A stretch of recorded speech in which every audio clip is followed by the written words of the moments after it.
অপুষ্টিতে রোগ প্রতিরোধ ক্ষমতা ভেঙে পড়ায় হামে আক্রান্ত শিশুদের অনেকে মারা যাচ্ছে।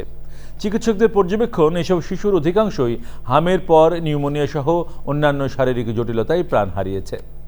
অন্য রোগের চিকিৎসা নিতে হাসপাতালে এসেও অনেক শিশু হামে আক্রান্ত হয়ে মারা গেছে।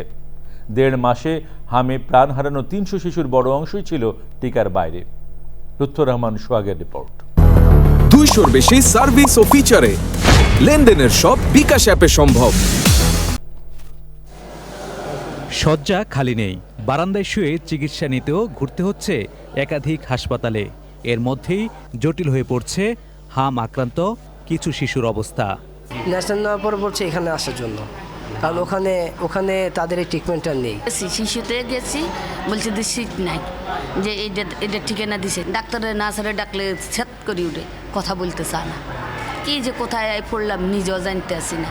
একটার অবস্থাটা ভালো না। কয়টা হাসপাতাল ভর্তি? 2টা, আর এটা 3টা।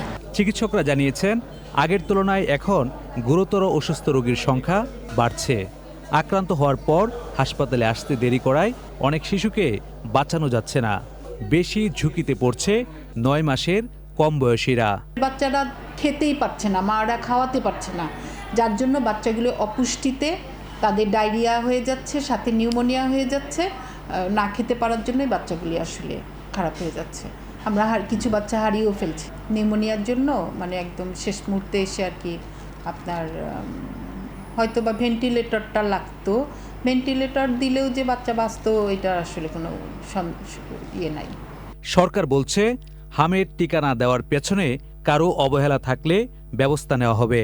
আমাদের খতিয়ে দেখা দরকার আছে, সেই কাজটা আমি মন্ত্রণালয়ের কথা বলেছি, সেই কাজটাও হবে যে কেন আসলে এই ঘটনাটা ঘটল। বর্তমানে টিকাদান কার্যক্রম অব্যাহত থাকায় 2 সপ্তাহের মধ্যে হামের প্রকোপ কমে আসবে এমন আশা করছেন চিকিৎসকরা। অভিভাবকদের আতঙ্কিত না হয়ে সচেতন হওয়ার পরামর্শ তাদের। মায়েরা চিৎকার করে ছুটাছুটি করে আমার বাচ্চাকে ভর্তি রাখেন, আমার বাচ্চাকে ভর্তি রাখেন। আসলে সেটা ভর্তি রাখার মতো পেশেন্ট না।